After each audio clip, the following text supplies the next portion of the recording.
is running in first place. So as these two fight, they're picking up so much speed, they're closing down. But let's take just a moment to step away. We have a special report from our culinary experts. Occasionally during our race coverage, I like to bring you a food report if there's something particularly good at that track, like the brats at Road America or the chicken at Watkins Glen. So I thought I better see what the great chefs of motocross have prepared for today's lunch and repast. So I get a hot dog from that stand there, $1.50. And I say to the guy, the weenie's cold. The guy says, I know, that's how we serve them. I said, why do you serve them cold? He said, because I got no way to heat them up. I said, what about the microwave there? He says, no, that's for the burritos. Bottom line of this report is, if you come to Carlsbad, bring your lunch. Here's Sundance. Boy, I'll tell you, steak au poivre, coquille Saint-Jacques, our hot dogs, Steve's got all the answers. And I will continue to.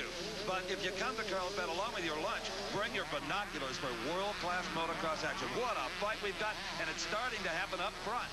It's all happening at the front of the field.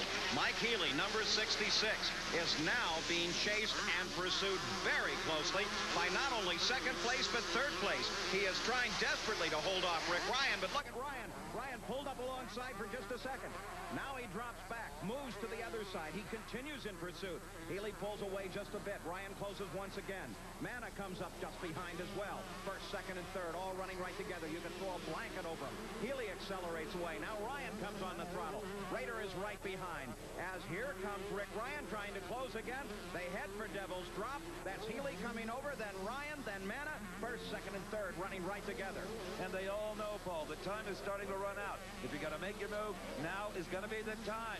And here is RADER Manneh going right by Rick Ryan. Rick either missed a shift or he broke something as he is falling back. Well, Steve, it looks like something's actually broken on the bike as Ryan slows down. Larry Brooks, number 28, comes by. Tyson Boland also gets by. So Ricky Ryan, who was really having a wonderful fight for the lead with Mike Healey, suddenly has something go askew, and he seems to be falling further backwards. Now we take a look once again. This is the race for third place. Larry Brooks and Tyson Boland. Here comes the 66 machine. That's your leader. That's Mike Healey. Now riding in second place is RADER Manneh. And the fight is for third place between Brooks and Boland. And here is Rick Ryan's Honda crew working on that bike. There's one man coming over, it looks like, with a pry bar that's down in the area of the transmission shifter, so maybe it is jammed in one gear or another. But anyway, he is back underway, and as he headed out on the course into the pits, he's going back to race some more. Despite the fact that he's well behind this man, number 66, Mike Healey. But look at second place. RADER continues to try and catch Healey. And Healey is driving for all he's worth. But it seems that at this moment, RADER has more stamina and more power. Absolutely, but Mike Healey has the advantage. He's in first place, and RADER's not. And that's going to be all important when the checkered flag is... Oh, there was a bobble there by Mike Healey. He got his boot dug in to one of those soft banks. That's why the motocross coaches tell these guys, keep your feet on the pegs. Look at RADER. RADER dashes inside, side by side. What? A motorcycle race over the jump simultaneously. The better coming out of the experienced Mike Healey. Now Healey says, I got to get away from this guy. I'll try it high, get a burn shot. And he might have just tagged RADER a bit. He almost got RADER into the dirt. Now RADER roars on the power once again. They're climbing up the hill, and Healey is trying desperately to get away. So Healey leads it, but he's being pursued closely. We'll be back with the finish right after this.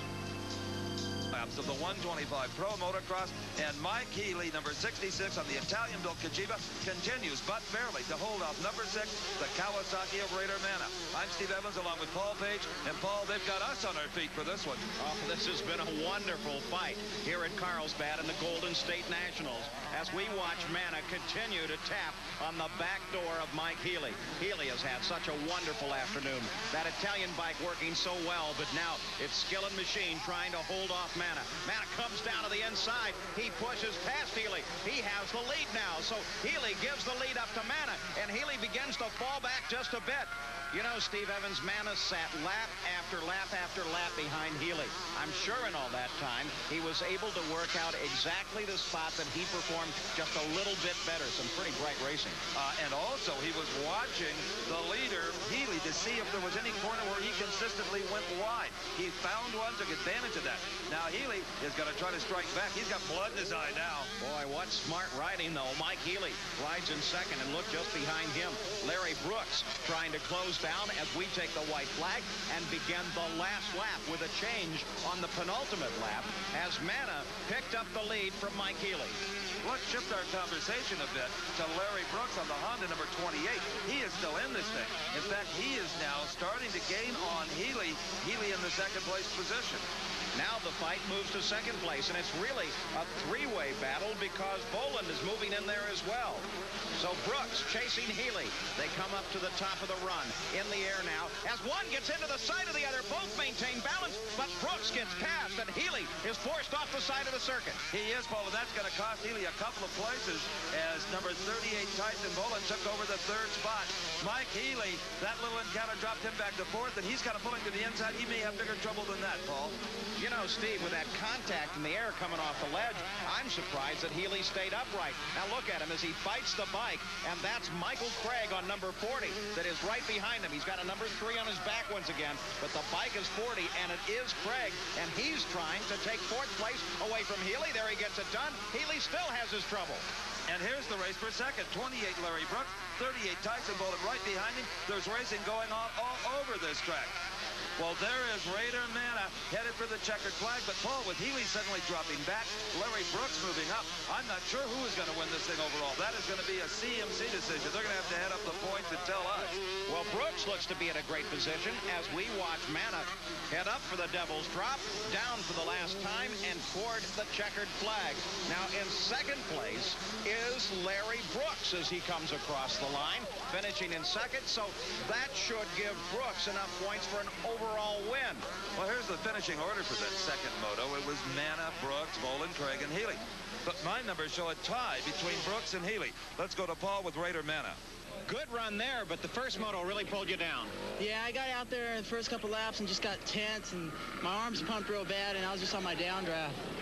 And I was in fifth, and Larry right here rammed right in the side of me and took me out. Then you're finally able to catch up to Healey. How'd you get past him?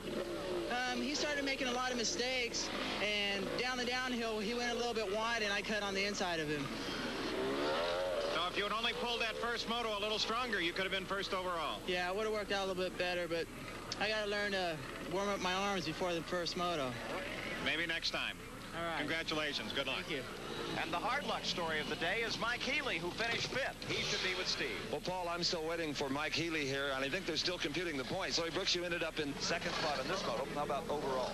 Real good. The first moto I rode pretty good, got a bad start. Started off way back and caught up to fifth, which I thought was pretty good. In second moto, I got a decent start and moved up to second. So for fifth, the first moto, and the second moto will do pretty good.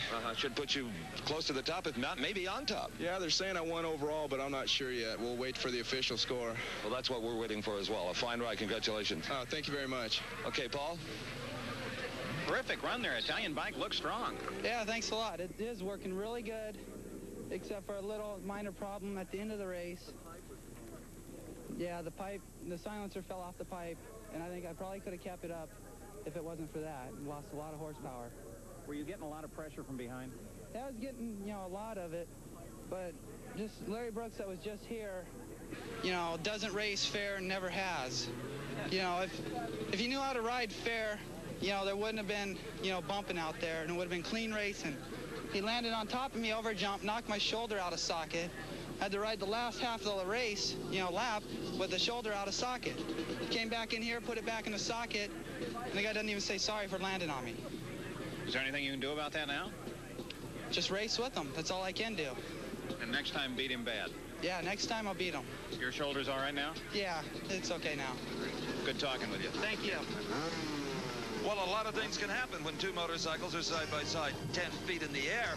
We'll have to wait to find out who for sure is the overall winner among the 125 pros. But getting ready, the final moto of the ATV4s. Stay with us.